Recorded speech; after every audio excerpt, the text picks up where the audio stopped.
didn't expect a turn. I thought you were all going to try to convince me. Wasn't that the idea? Check, that was the idea. Oh, I forgot about that. He's right. Well, what difference does it make? He's the one who's keeping us in here. Let's hear what he's got to say. Oh, now, wait a minute. We decided to, do this a certain way. I think we ought to stick to that way. Oh, stop being a kid, will ya? What do you mean, a kid? Well, what do you think I mean? K-I-D, kid.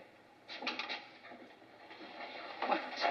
Listen, just because I'm trying to keep this thing organized, I mean, here, you take it. You take on the responsibility. I'll just keep my mouth shut, that's all. What are you getting so hot about? Calm down, will you? Don't tell me to calm down. Here, you want to take the chair? Just take the chair. That's all. You ever see such a thing? Listen, you think it's funny or Hey, something? forget it, fella. The whole thing's unimportant. Come on. Unimportant? Oh, here, you try. No, nobody wants to change. You're doing a beautiful job. Sit down. Yeah, you're doing great. Just great, fella. You stay in there and pitch, you know? All right, let's hear from somebody. Well, if you want me to tell you how I feel about it, it's all right with me. Boy, I don't care what you do. All right, I don't have anything brilliant. I only know as much as you do. According to testimony, the boy looks guilty. Maybe he is. I sat there in court for 6 days listening while the evidence built up. Everybody sounded so positive. I began to get a peculiar feeling about this trial. I mean, nothing is that positive. There are a lot of questions I'd like to ask. I don't know, maybe they wouldn't have meant anything, but I began to get the feeling that the defense counsel wasn't conducting a thorough enough cross-examination. I mean, he let too many things go by, little things. What little things? Listen, when these fellows don't ask questions, it's because they know the answers already and they figure they'll be hurt. Maybe it's also possible for a lawyer to be just plain stupid, isn't it? I mean, it's possible. You sound like you met my brother-in-law once. I kept putting myself in the kid's place. I'd have asked for another lawyer, I think. I mean, if I was on trial for my life, I'd want my lawyer to tear the prosecution witnesses to shreds, or at least try to. Look, there was one alleged eyewitness to this killing. Someone else claims he heard the killing, saw the boy run out afterwards, and there was a lot of circumstantial evidence. But actually, those two witnesses were the entire case for the prosecution. Supposing they're wrong. What do you mean, supposing they're wrong? What's the point of having witnesses at all? Could they be wrong? What are you trying to say? Those people sat on the stand under oath. They're only people. People make mistakes. Could they be wrong? Well, no, I don't think so. You know so. Oh, come on, nobody can know a thing like that. This isn't an exact science. That's right, it isn't.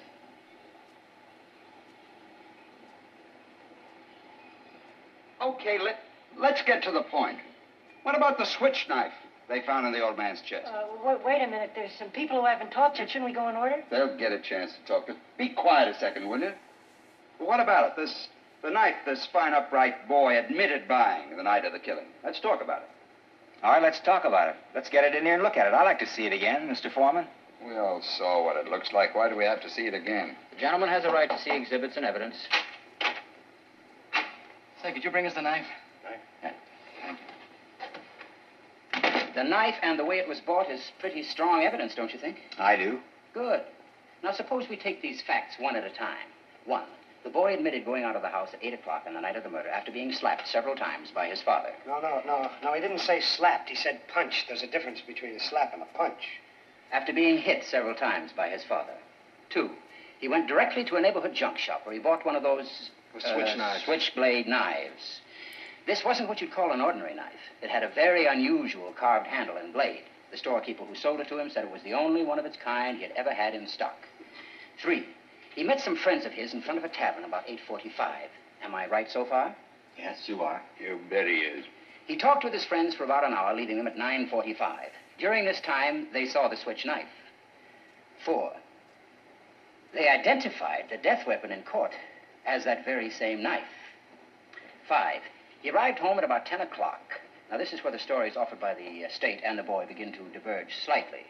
He claims that he went to a movie at about 11:30, returning home at 3:10 to find his father dead and himself arrested. He also claims the two detectives arrested him and threw him down a half a flight of stairs. Now, what happened to the switch knife? He claims that it fell through a hole in his pocket on the way to the movie sometime between 11:30 and 3:10, and that he never saw it again. Now, there is the tale, gentlemen. I think it's quite clear that the boy never went to the movies that night. No one in the house saw him go out at 11:30. No one at the theater identified him. He couldn't even remember the names of the pictures he saw. What actually happened is this. The boy stayed home, had another fight with his father, stabbed him to death, and left the house at 10 minutes after 12. He even remembered to wipe the knife clean of fingerprints.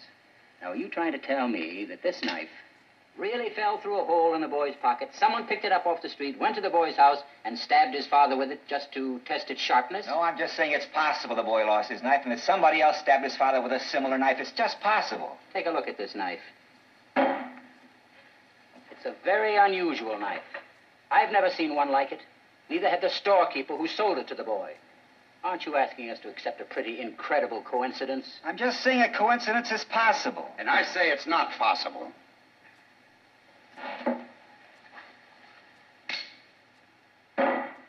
Where did that come from? It's the same knife. Think you're doing? Where did you get it? I went out walking for a couple of hours last night. I walked through the boy's neighborhood. I bought that at a little pawn shop just 2 blocks from the boy's house. It cost $6. It's against the law to buy or sell switchblade knives. That's right, I broke the law. Listen, you pulled a real bright trick. Now, supposing you tell me what it proves. Maybe there are 10 knives like that, so what? Maybe there are. Well, what does it mean? You found another knife like it. What's that, the discovery of the age or something? You mean you're asking us to believe that somebody else did the stabbing with exactly the same kind of knife? The odds are 1,000,000 to 1. It's possible. But not very probable. Okay, fellas, let's take our seats.